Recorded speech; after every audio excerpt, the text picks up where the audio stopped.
आज हम चर्चा करेंगे संयुक्त अविभक्त हिंदू परिवार के एक महत्वपूर्ण अवयव कर्ता, उसके अधिकार, शक्तियों एवं कर्तव्य पर। परिवार के अवयस्क सदस्यों तथा स्त्रियों के हितों की देखभाल करने के लिए एक प्रबंधक की आवश्यकता होती है।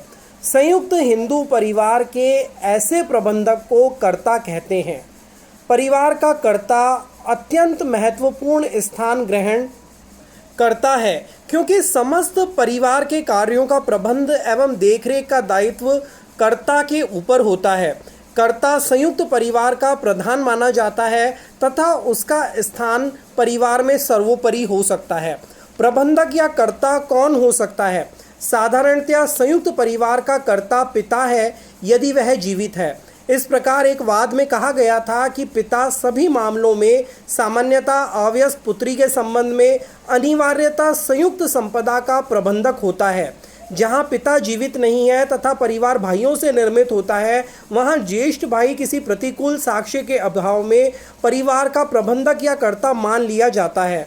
एक अवयस्क सदस्य संयुक्त हिंदू परिवार का प्रबंधक या कर्ता नहीं हो सकता।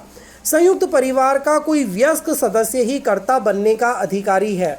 सामान्यतः सहदायिकी का ज्येष्ठ सीनियर सदस्य ही कर्ता होता है, किंतु अन्य सहदायिकों की सहमति से कोई अवर जूनियर सदस्य भी कर्ता बनाया जा सकता है। सभी अन्य सहदायिकों की सहमति से उसको कर्ता के पद से हटाया भी जा सकता है, क्योंकि अन्य सहदायिकों की पारस्परिक सहमति से ही वह कर्ता नियुक्त किया गया था। सहदेव बनाम राम छबीला सिंह के मामले में कहा गया कि एक विधवा सहदायी न होने के कारण संयुक्त परिवार की कर्ता नहीं हो सकती, अतः वह किसी वाद में परिवार का प्रतिनिधित्व नहीं कर सकती। संपत्ति में अवयस्क के हिस्से को उसकी माता कर्ता की हैसियत से अन्य संक्रामित नहीं कर सकती। कर्ता की अनुपस्थिति में वह संरक्षक की हैसियत से न्यायालय की अनुज्ञा प्राप्त करके संपत्ति का अन्य संक्रमण कर सकती है। संयुक्त परिवार में कर्ता को जो स्थान दिया गया है, उसकी तुलना आंगल विधि में किसी से भी नहीं की जा सकती। न तो साझीदार पद और न एजेंट पद इस संबंध में सहायक हो सकता है। इसी बात का उल्लेख करते हुए प्रीवी काउंसिल ने कहा था कि इस प्रकार प्रबंधक या कर्ता की स्थिति न तो साझेदार जैसी है और न एजेंट जैसी है। उसकी स्थिति न्यासधारी जैसी होती है, किंतु वह न्यासधारी नहीं होता है, क्योंकि उसे परिवार की संपत्ति के संबंध में पिछले कार्यों के लिए उत्तरदायी होना पड़ता है। दायभाग विधि में उसकी स्थिति तथा न्यासधारी की स्थिति में अत्यधिक समानता है। सामान्यतः संयुक्त हिंदू परिवार का कर्ता का अधिकार सबसे ज्येष्ठ सदस्य को होता है, किंतु ज्येष्ठ सदस्य अपने इस अधिकार का त्याग कर सकता है और उसे कनिष्ठ सदस्य अन्य सदस्यों की सहमति से कर्ता के रूप में कार्य कर सकता है। कर्ता को क्या क्या शक्तियां और अधिकार प्राप्त हैं? सहदायिकी कर्ता के संपत्ति संबंधी अधिकार किसी सहदायिक से अधिक नहीं होते तथा यह किसी सहदायिक से अधिक कोई अधिकार नहीं रखता। उसे कोई पारिश्रमिक भी नहीं प्रदान किया जाता, किंतु संयुक्त हिंदू परिवार के प्रबंधक कर्ता को उसका प्रबंध करने के लिए कई महत्वपूर्ण अधिकार प्राप्त होते हैं। जैसे आय तथा व्यय के संबंध में अधिकार। कर्ता परिवार की आय तथा व्यय के ऊपर अपना अधिकार रखता है तथा व्यय के बाद जो बचत होती है उसका अभिरक्षक होता है, गार्जियन होता है। वह परिवार में मितव्यता अथवा बचत करने के लिए न्यासधारी की तरह बाध्य नहीं है। परिवार के हेतु वह भरण पोषण, शिक्षा, विवाह, श्राद्ध तथा अन्य अनुष्ठानों में व्यय कर सकता है। दूसरा जो उसका अधिकार और शक्ति है कि संयुक्त परिवार के कारोबार के प्रबंध का अधिकार। कर्ता को यह अधिकार प्राप्त है कि वह संयुक्त परिवार के कारोबार का प्रबंध करे, यद्यपि उसकी स्थिति न्यासधारी जैसी नहीं है, फिर भी उसके कुछ कर्तव्य ऐसे होते हैं जो न्यासधारी के कर्तव्यों की तरह हैं। तीसरा अधिकार शक्ति वो है कि परिवार के प्रयोजनों के लिए ऋण लेने का अधिकार। कर्ता ऋण संबंधी समझौता परिवार के हित के उद्देश्य से कर सकता है, जिसमें वह परिवार के सदस्यों को उसी सीमा तक बांध सकता है जहां तक संयुक्त परिवार की संपत्ति में उनका हक है। वह वयस्क सहदायिकों को व्यक्तिगत रूप से बांध सकता है, यदि वे संविदा के पक्षकार प्रत्यक्ष अथवा परोक्ष रूप से हों। इस प्रकार संयुक्त परिवार के कर्ता ऋण संबंधी समझौता करने का परोक्ष अधिकार भी रखता है, संयुक्त परिवार के प्रयोजन के लिए या संयुक्त परिवार के कारोबार के लिए। चौथा जो अधिकार शक्ति है वह है संविदा संपन्न करने का अधिकार। कर्ता को यह भी अधिकार है कि वह परिवार के लिए संविदा कर सकता है, किसी मामले का निपटारा कर सकता है अथवा संविदा को निष्पन्न कर सकता है, किसी को रसीद दे सकता है यदि उसने कोई वस्तु प्राप्त की हो।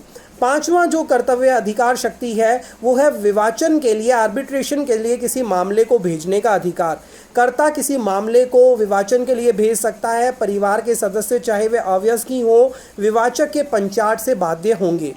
छठा जो अधिकार शक्ति है कर्ता का वो है समझौता करने का अधिकार। यद्यपि कर्ता को यह अधिकार प्राप्त नहीं है कि वह संयुक्त परिवार का प्राप्तव्य छोड़ दे अथवा किसी संपत्ति को बिना किसी प्रतिफल के दे दे, फिर भी वह ऋण के साथ तर्कसंगत समझौता करने का अधिकार रखता है, जिसमें वह ऋण की रकम को कम कर सकता है अथवा ब्याज की रकम में भी कमी कर सकता है। सातवां अधिकार शक्ति है उन्मोचन करने का अधिकार। परिवार के प्राप्तव्य ऋण के संबंध में उन्मोचन देने का अधिकार कर्ता को पूर्ण अधिकार होता है। इस प्रकार यदि कोई सदस्य अवयस्क है तो वह परिसीमा अधिनियम की धारा 7 के प्रलाप का दावा नहीं कर सकता है। आठवां जो अधिकार शक्ति है वो है ऋण अभिस्वीकृति करने का अधिकार। कर्ता किसी ऋण की अभिस्वीकृति अथवा किसी ऋण के किसी अंश को देने की अभिस्वीकृति करने का अधिकार रखता है, जिससे ऋण अदा करने की अवधि बढ़ा दी जा सकती है। किंतु टाइम बार्ड अवधि बाधित ऋण को पुनर्जीवित करने के लिए कर्ता कोई नया प्रावधान नहीं कर सकता है। नवा अधिकार शक्ति है कि वादों में प्रतिनिधित्व करने का अधिकार। संयुक्त परिवार की ओर से तथा उसके विरुद्ध वाद संस्थापित करने में कर्ता समस्त संयुक्त परिवार का प्रतिनिधित्व करता है। इस प्रकार संयुक्त हिंदू परिवार का कर्ता स्वयं परिवार की संपत्ति अथवा अन्य मामलों के संबंध में वाद संस्थापित कर सकता है तथा उसके विरुद्ध वाद संस्थापित किया जा सकता है। यह वाद परिवार के हित की दृष्टि से संस्थापित किया जाता है तथा वयस्क सदस्यों की स्वीकृति से संचालित किया जाता है। कर्ता संयुक्त परिवार की संपत्ति के हित का भी प्रतिनिधित्व करता है। कर्ता का जो 10वां अधिकार और शक्ति है वो है अन्य संक्रामण करने का अधिकार। कर्ता संयुक्त परिवार की संपत्ति को इस रीति से अन्य संक्रामित कर सकता है जिससे अन्य सहदायिकों का हक आबद्ध हो।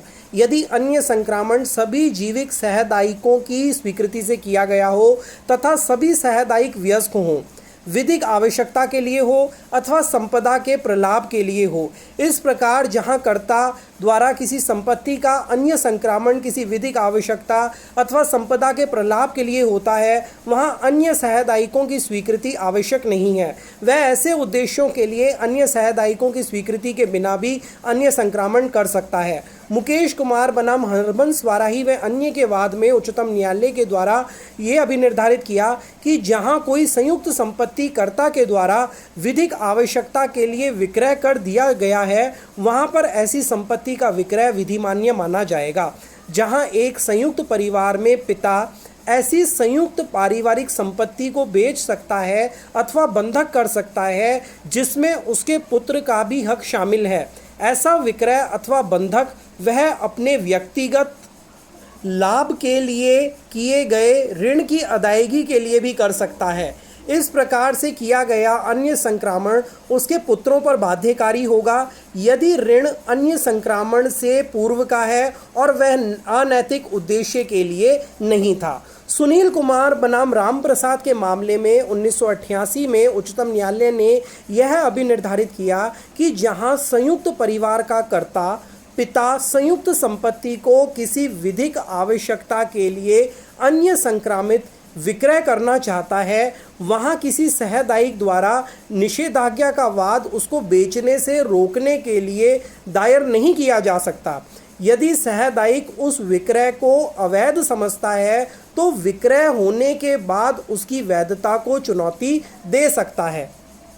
तो उपरोक्त प्रकार से कर्ता एक संयुक्त हिंदू परिवार के प्रबंध का महत्वपूर्ण व्यक्ति होता है जिसे उपरोक्त महत्वपूर्ण अधिकार और शक्ति प्रदान किए गए हैं, जो परिवार की आय व्यय के संबंध में, परिवार के कारोबार के संबंध में, ऋण लेने के लिए, संविदा करने के लिए, समझौता करने के लिए, वादों में प्रतिनिधित्व करने के लिए और महत्वपूर्ण व न्याय संगत दशाओं में संपत्ति का अन्य संक्रामण करने के महत्वपूर्ण अधिकार शक्तियाँ उसको कर्ता को प्राप्त हैं।